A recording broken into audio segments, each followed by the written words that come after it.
SER Podcast. Hola, soy Ángeles Barceló. Estás escuchando Las 7 de Hoy por Hoy, un podcast diario de actualidad para estar informado en menos de 20 minutos. Escucha el episodio de hoy.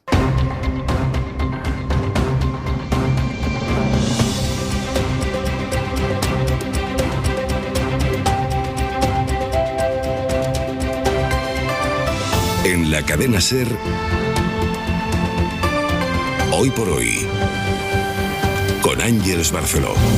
Hola, muy buenos días. Hoy hace 2 años desde que China confirmó el primer caso de coronavirus en la ciudad de Wuhan. Fue el 17 de noviembre de 2019 y 2 años después, ya con vacunas y con una pandemia que ha recorrido el mundo, asistimos a una nueva ola creciente de contagios en el norte y el centro de Europa. Donde dijo la OMS que se situaba el nuevo epicentro de la pandemia y donde día a día lo van certificando los datos. José Luis Astreola. Hola, buenos días. Mientras los países van debatiendo o toman medidas para las personas que no quieren vacunarse, las cifras se disparan. Lo han hecho esta noche en Alemania. Con récord de contagios, precisamente desde que empezó la pandemia. Y Elena Ayala, buenos días. Hola, buenos días. Alemania amanece con casi 53.000 nuevos positivos y también preocupa mucho el aumento de fallecidos que se ha notificado hoy. Es la cifra más alta en 9 meses. Aumenta también el número de hospitalizaciones en Portugal. Es el más alto en 2 meses, tanto en UCI como en planta, a pesar de la elevadísima tasa de vacunación en ese país. En Holanda se ha notificado por primera vez más de 20.000 contagios en un día y el Parlamento está debatiendo si excluir de la vida social y retirar el pasaporte COVID a los no vacunados, que son casi el 30% de la población allí en ese país. En Rumanía hay ya toque de queda para los no vacunados, que son el 65% de la población, y también se prohíbe el acceso de los no vacunados a locales de ocio y restauración en Francia, Rusia y Austria. En España, varias comunidades piden ya el pasaporte COVID para entrar en los locales de ocio e impedir el acceso a las personas que no se hayan vacunado. Admite aquí el gobierno que falta concienciar a las personas que no se han inmunizado, preocupación que se va extendiendo cada vez más entre las autonomías que, como el País Vasco, también quieren pedir el certificado de vacunación. Consideramos que en estos momentos podría ser una medida beneficiosa solicitar ese certificado COVID en determinadas actividades. Esa posibilidad estuvo ayer en la reunión de la Comisión de Salud Pública, que por otra parte alarga el debate sobre si hay que cambiar el semáforo que decide la situación de riesgo en la que estamos. Para que no solo se tenga en cuenta la incidencia, sino la ocupación de camas en los hospitales. Los ingresados ahora mismo son precisamente pacientes sin vacunar, Teresa Rubio. En el nuevo semáforo van a tener más peso la ocupación de camas convencionales y de UCI que la propia incidencia acumulada o la positividad de las pruebas diagnósticas,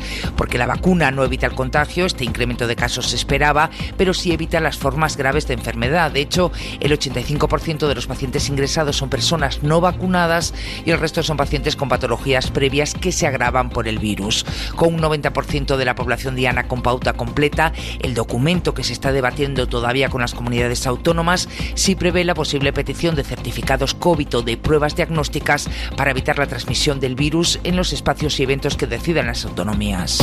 Esta mañana a las 8:30 estarán Hoy por Hoy el vicepresidente andaluz Juan Marín. Emitimos ayer aquí en este programa la grabación del propio Marín reconociendo que sería estúpido, decía, presentar los presupuestos en el último año de legislatura, reconociéndolo en privado en julio, en una reunión con diputados de su partido y en contra de lo que luego defiende en público. Esa revelación complica que la Junta pueda tener unos presupuestos cuyos apoyos negocia. De momento, la oposición pide directamente la renuncia de Marín mientras crecen los rumores de un posible adelanto electoral. Javier Márquez, buenos días. Buenos días. Desde la oposición, tanto Vox como Unidas Podemos piden la dimisión del vicepresidente de la Junta. El PSOE ha presentado una enmienda a la totalidad de los presupuestos y da por finalizadas las negociaciones. Vox también presenta una enmienda a la totalidad. En ambos casos aseguran sentirse víctimas de un engaño del gobierno. Ángeles Ferriz, portavoz socialista. Por eso nosotros no nos vamos a sentar más con este gobierno, que nos ha engañado a todos, pero fundamentalmente a los andaluces y a las andaluzas. El gobierno insiste en que seguirá adelante con su hoja de ruta y no quiere hablar de adelanto electoral. Y en la agenda del día destaca también la reunión entre el gobierno, la patronal y los sindicatos por la reforma laboral. Se descolgó la COE del pacto por las pensiones esta semana, pacto que aumenta las cotizaciones, pero quedan otras reformas clave, como la laboral singularmente. Así que el encuentro de hoy va a medir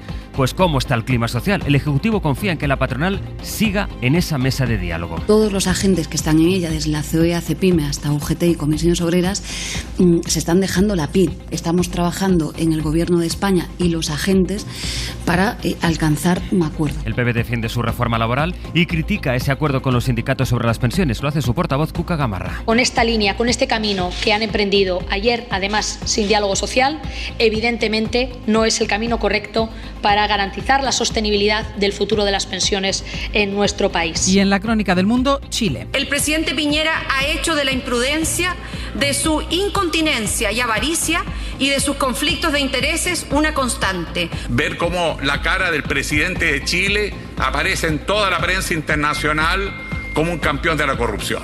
Si estás en la política y te gusta el dinero, ándate con el dinero, sálete de la política. A pesar de todas estas duras críticas de la oposición, esta misma madrugada el Senado ha rechazado destituir al presidente del país, Sebastián Piñera, cuyo nombre aparecía en los papeles de Pandora.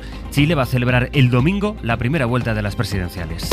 Es miércoles, es 17 de noviembre. Pablo Morán, buenos días. Hola Ángeles, muy buenos días. Hoy es el día contra el cáncer de pulmón. Conviene recordar que en España se diagnostican cada año 20.000 nuevos casos y que el 80% de ellos están ligados al tabaquismo. Hay que dejarlo. Los oncólogos inciden hoy también en la importancia de la prevención y la detección precoz, para lo que piden un cribado en el Sistema Nacional de Salud. Y en el tiempo, lo más complicado vuelve a concentrarse hoy en el Mediterráneo. Con más lluvias en la costa sur del Mediterráneo, pero también en Baleares. Otra vez, en lo que llevamos de noviembre, el archipiélago ha recibido 500 litros por metro cuadrado. Mientras en el resto del país se mantiene el tiempo estable, con sol, pero con bancos de nieblas y heladas en el interior a estas horas de la mañana.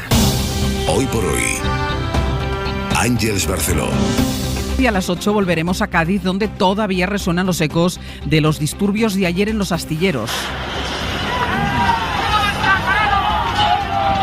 Un grupo de trabajadores mantiene a esta hora la protesta con un encierro en la bahía de Cádiz, en las instalaciones de los astilleros. Para hoy también está convocada una jornada de huelga general en la comarca gallega de Amariña. Reclaman medidas que eviten la desertización industrial y la despoblación de esa zona. Ayer fue el turno, también en Galicia, de los ganaderos del sector lácteo. Ganaderos que se movilizaron para reclamar una subida del precio de la leche en origen. Galicia, Jaime López, Bodía. Bodía, cerca de 400 ganaderos convocados por Unións Agrarias llevan años trabajando a pérdidas. Ayer bloqueaban las instalaciones del Arsa en Outeiro de Rei. Acusan a la industria y a la distribución de bloquear en origen la subida de los precios. Non vamos a permitir que por primeira vez consigamos que suba o leite na distribución para compensar os nosos costos de producción e se queden con eles. 7 céntimos pierden de media por cada litro de leche producido. Los costes han subido un 27% y piden una equiparación con otros países que pagan a 38 céntimos el litro frente a los 33 de media que se cobra en Galicia.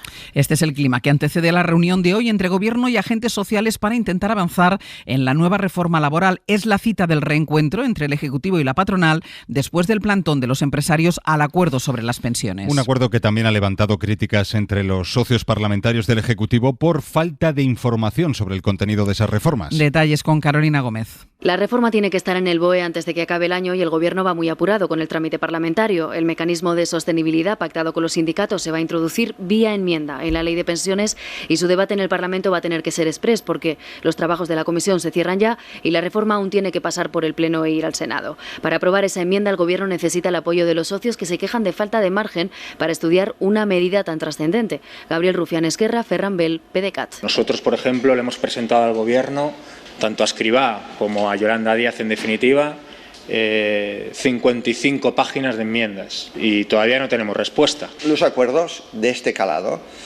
tienen que realizarse en el Parlamento, habiendo escuchado a todo el mundo. El Gobierno podría contar con el apoyo del PNV, que ya está pactando con el Ejecutivo las enmiendas parciales a los presupuestos y cuyo presidente Antonio Ortúzar estuvo ayer en los despachos del Congreso de los Diputados. Pues ha sido en el Congreso donde el Gobierno ha vetado una enmienda de Esquerra Republicana para permitir que los autónomos hagan lo mismo que las empresas, desgravarse las comidas de trabajo. Javier Ruiz. El Gobierno ha vetado esa enmienda, teóricamente acogiéndose al régimen que marcó el Partido Popular en el año 2017 y que para desgravar una comida obliga a llevar un registro, a poder probar que la persona con la que se ha comido vía email o vía alguna otra correspondencia era un cliente, a que ha habido transacción comercial. En fin, los mecanismos son tan difíciles de cumplir que Eduardo Abad Upta dice: las grandes empresas del IBEX, pueden deducirse los gastos de manutención de sus directivos, de las invitaciones a clientes, y los autónomos, el fontanero, el electricista, no puede deducirse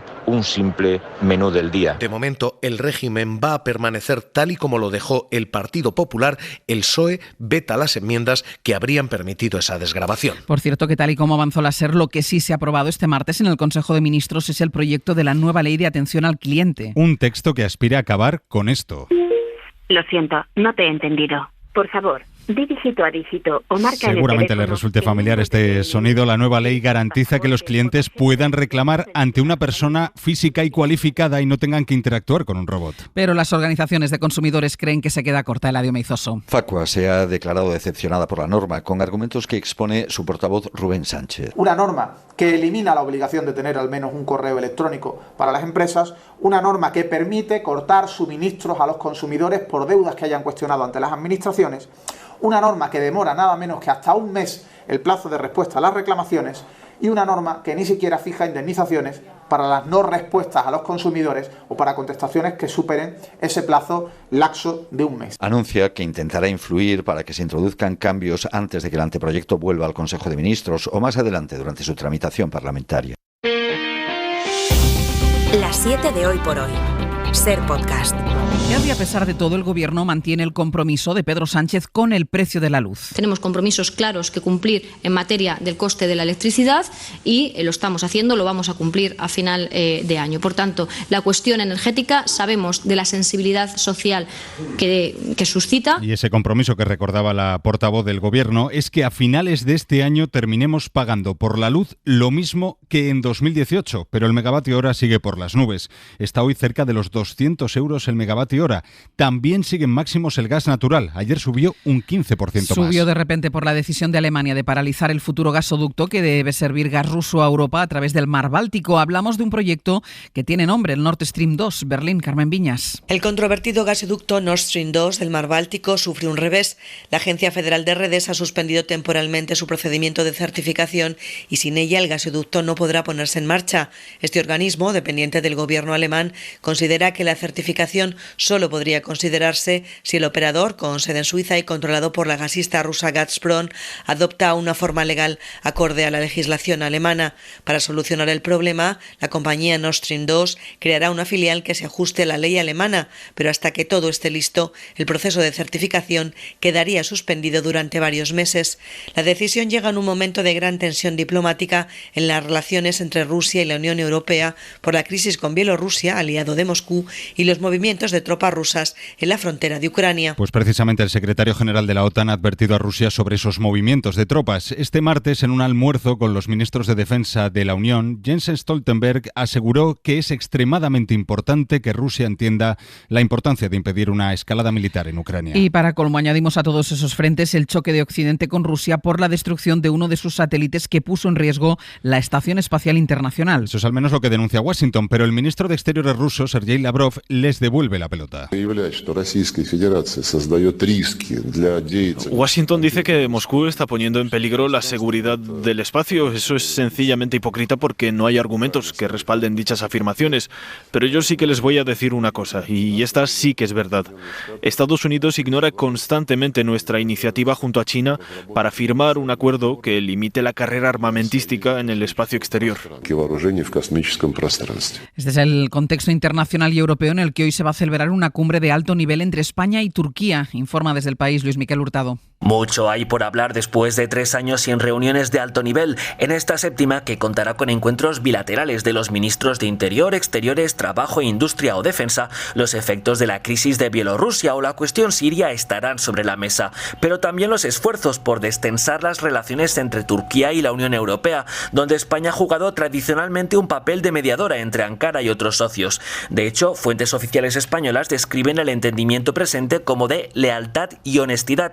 Sin estridencias, señalan, pero con la confianza suficiente como para abordar a puerta cerrada cuestiones críticas como los derechos humanos. No obstante, el punto fuerte de la cita serán los lazos económicos en pleno fortalecimiento tras la compra por parte del BBVA del principal banco privado turco. Cada vez más empresas españolas buscan relocalizar su producción de China a Turquía por el incremento de los costes del transporte. La constante devaluación de la lira turca contribuye al abaratamiento de las exportaciones de Turquía, aunque también manda señales de cierta inestabilidad política en Ankara.